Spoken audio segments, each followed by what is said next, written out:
All right, good morning. And when Commissioner May comes in the chambers, well, he can certainly take over, but let's go ahead and try to get started. We'll go ahead and begin the Escambia County Redevelopment Agency, October 17, 8:30 a.m. Please turn your cell phone to the vibrate, silence, or off setting. Board of County Commissioners allows any person to speak regarding an item on the agenda. Speaker will be limited to 2 minutes unless otherwise determined by the chairperson. Speakers, please refrain from abusive or profane remarks, disruptive outbursts, protest, or any other conduct which interferes with the orderly conduct of the meeting. Upon completion of the public comment period, discussion will be limited to board members and questions raised by the board. Delaney, is there proof of publication? This CRA meeting was published in the Escambia County Sun Press on October 10, 2024. All right, thank you. Do we need to waive the reading or no for CRA? I don't think No? we normally Okay. do, All right, Commissioner technical Berry. public service. We have a recommendation concerning Community Redevelopment Agency meeting minutes, September 5th, 2024. Entertain a motion. Thank you. Is there a second? All right, thank you. Please vote. Item passes 4-0. Everett? All right. We have two on the budget finance consent agenda. First one is recommendation concerning residential rehab improvement grant program funding and lien agreements. And the second one is recommendation concerning the cancellation of residential rehab grant program liens. Super. Any questions, board? If not, I entertain a motion. Do we have no speakers? No? No, we have none. I'll move the items in the affirmative. Thank you. Please vote. Item passes 5-0. Congratulations, Mr. Chairperson. You have made it to the discussion item of the agenda. Do you have any comments? Commissioner May, any comments? None at all. All right, I think we're done with the business, if you're okay with us concluding I'm good. CRA. Okay. Sounds great. Everett, We anything? got no, Okay. no discussion, All sir. right. Super. Thank you. All right. Go straight into public forum. Escambia County Public Forum, October 17, 2024. Please turn your cell phone to the vibrate, silence, or off setting. Gary Sansing Public Forum is intended for matters not on the agenda for the upcoming BCC meeting. Citizens wishing to address items on the agenda, please sign up to speak to such item at the regular Board of County Commissioners meeting. Speakers, please refrain from abusive or profane remarks, disruptive outbursts, protests, or any other conduct which interferes with the orderly conduct of the meeting. Each speaker will be limited to 3 minutes unless otherwise determined by the chairperson to allow sufficient time for all speakers. At the chairperson's discretion, the Gary Sansing Public Forum may end 5 minutes prior to the scheduled meeting to allow the meeting to commence on time. First speaker is Victoria Griffin.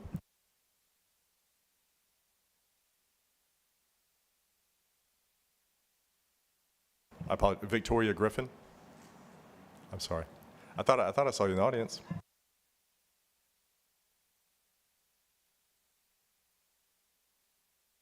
I realize at this time that there are no current plans that I'm aware of that have been submitted for the development behind my home at the Wood Run Fiddling JoJo area. In the past, the developer in their plans had placed a large holding pond 4 feet away from my home. This is my property line, not my actual holding home. I would have to carry flood insurance, which would put me in financial hardship.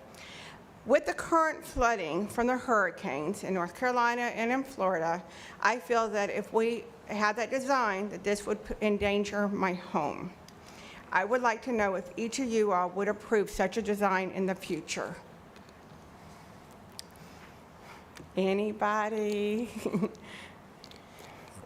I guess y'all would. I guess y'all would put my home in danger. Thank you very much. All right. Thank you, Victoria. The next speaker is Jerry Price.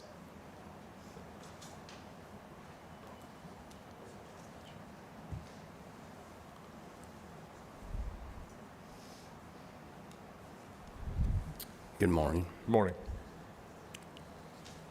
I have a paper, it's about 6 sentences, not very long. Commissioners, have you made a directive to create an ordinance on House Bill 1365? According to the Sheriff's Department, the state law has to be in an ordinance for them to enforce. That comes from management. The ordinance needs to have shelters in place helping with job training, housing, and needed drugs. Something needs to be stated about punishment for those who refuse the programs, jail, bus ticket home, etc.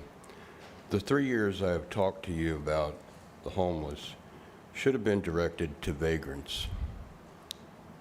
people who refuse to work or wander with no permanent home. Loitering on streets or intersections should be included in an ordinance. When trespassing is not answered by the Sheriff's Department due to a low priority, punitive measures need to be in place, such as using the purse strings to get compliance. I'd like to submit this for the record. Okay, thank you.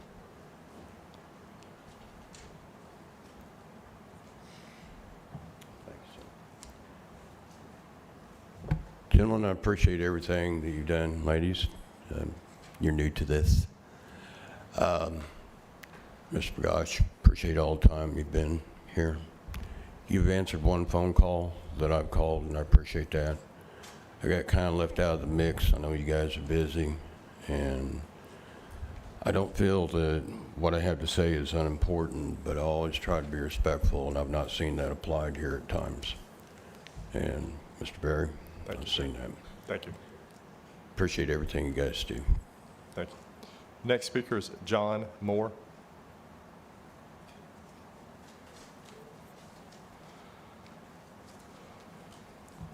Good morning. I'm John Moore. I live in Beulah. I'm opposed to the uncontrolled growth and unchecked expansion that is occurring throughout the county in the name of economic development. Since becoming involved with my community of Beulah in opposition to expansive construction and development in our area that violates zoning and planning standards, I have attended numerous gatherings, including Escambia County Commissioner meetings, town halls, Florida West Economic Development Alliance executive meetings, and community discussions concerning development and economic growth in Escambia County.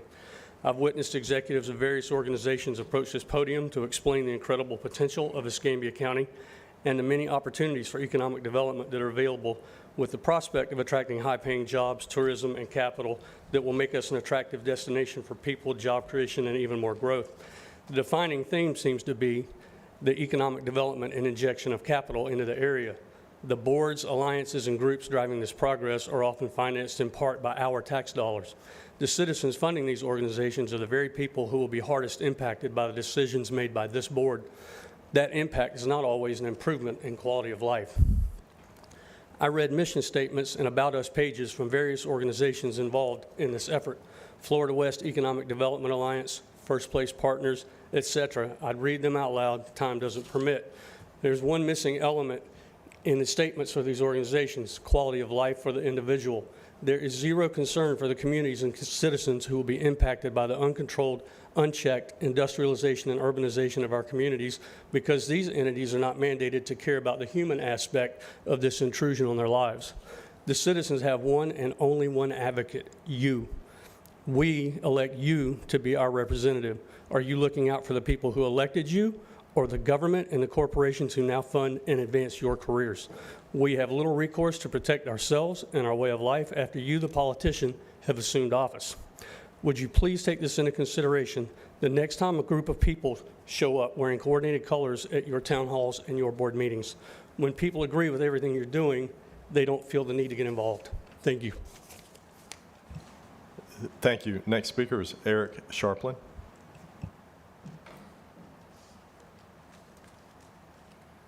Well, good morning, Mr. Chairman. I just wanted to come down. I see this week that Dr. Elder gets Whistleblower of the Year, and everybody's don't understand. Y'all did what y'all had to do for a reason, and everybody's so corrupt down here, covering it up. I want to encourage everybody to vote, but just remember, be careful of what you vote for, because you might not like it. And I am supporting you, Mr. Berry, in your reelection. You're doing a great job and everything. And I just wanted to let y'all know that my health is doing a lot better. I was at Emory Hospital for a week, and they did something called a sesame procedure. It's where they go up through your leg veins, and they removed a bunch of heart muscle. Instead of alcohol, they use a electric knife. And I was on the table for 4 hours. But I am breathing a lot better, and I can walk a whole lot better. So, Mr. Berry, I just wanted to wish you well in your reelection, and thank Jeff for his long service. And I assume that, Lubin, you don't have to worry about election. And I don't know you, Mrs. Holzberger, but just think long and hard about who we vote for, because we're losing a lot of experience with Jeff Bergosh. Thank you. All right, thank you. Glad to see you doing well, Eric. Next speaker is Larry Downs Jr.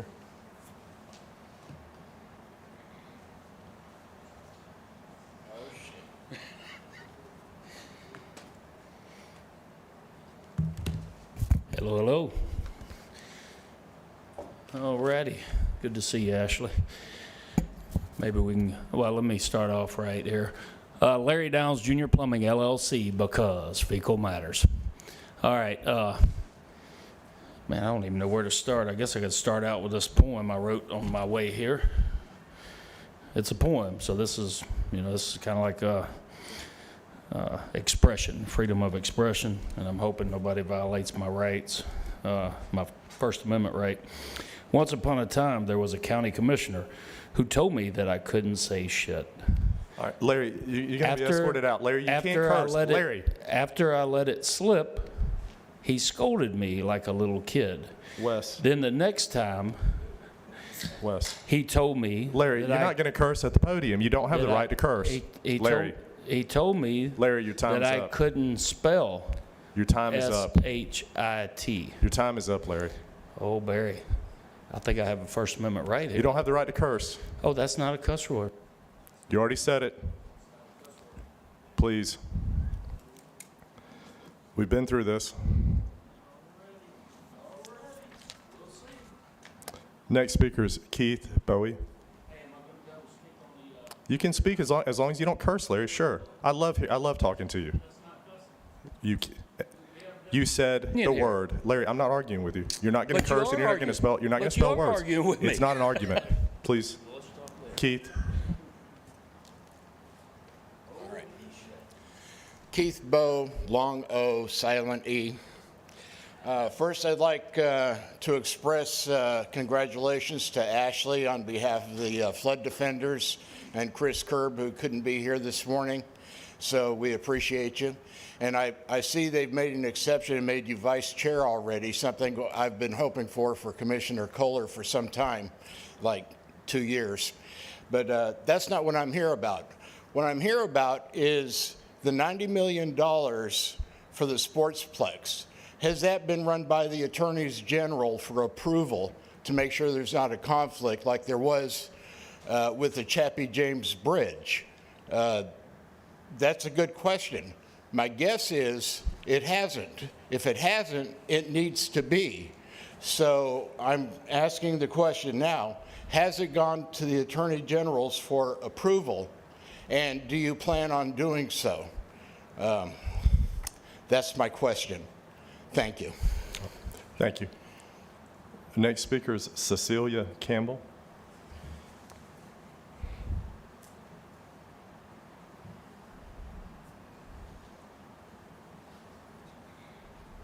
My name is Cecilia Campbell. I live in Beulah. Welcome, Ashley, Commissioner Hoffberger.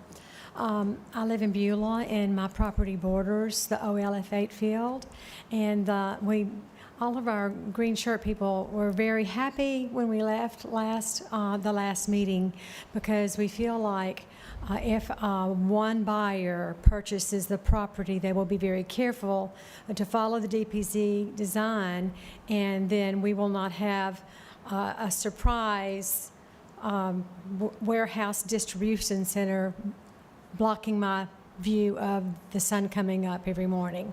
And it would reach the entire, what we were reading about it would span the entire 1,000 feet of our property, it looked like.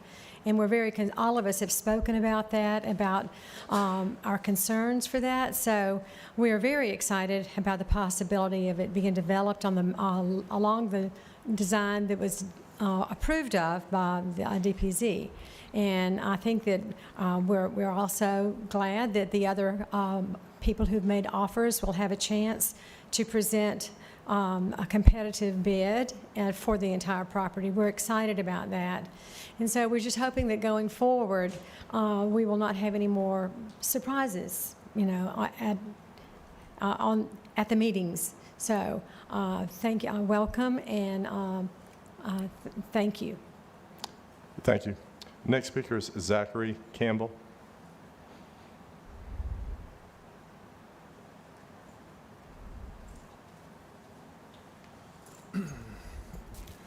Zachary Campbell, 5965 Frank Rita Road. This October surprise stuff is something that has been a fact of life in politics for a long time. And I want to ask the commission to withhold any kind of October surprise until everybody is seated and we can continue discussions in a civil manner and not have anything that pulls rug out from under the residents and your constituents and the people have already expressed many times their concern about what's going to happen with OLF 8. So I plead for reason and logic and not have an October surprise. Thank you. Thank you. Next speaker is Teresa Blackwell.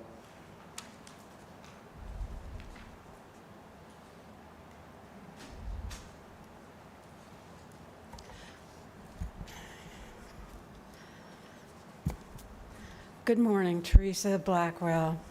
So the first thing I want to welcome Ashley to the board. It is an evolving board, and I did hear you on Andrew McKay this past week, and I was happy to hear you say that you did not want to be part of a 3-vote block that votes the same on an issue all the time, which was very good.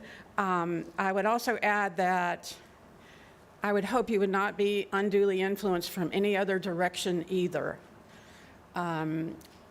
Florida West does not have Beulah residents' welfare in mind. They want to put something on that field, whatever, so they can point to it and say, we brought that, we were successful. A distribution center on OLF 8 does not belong in a residential neighborhood. It goes against the master plan, regardless of what Florida West may be telling you.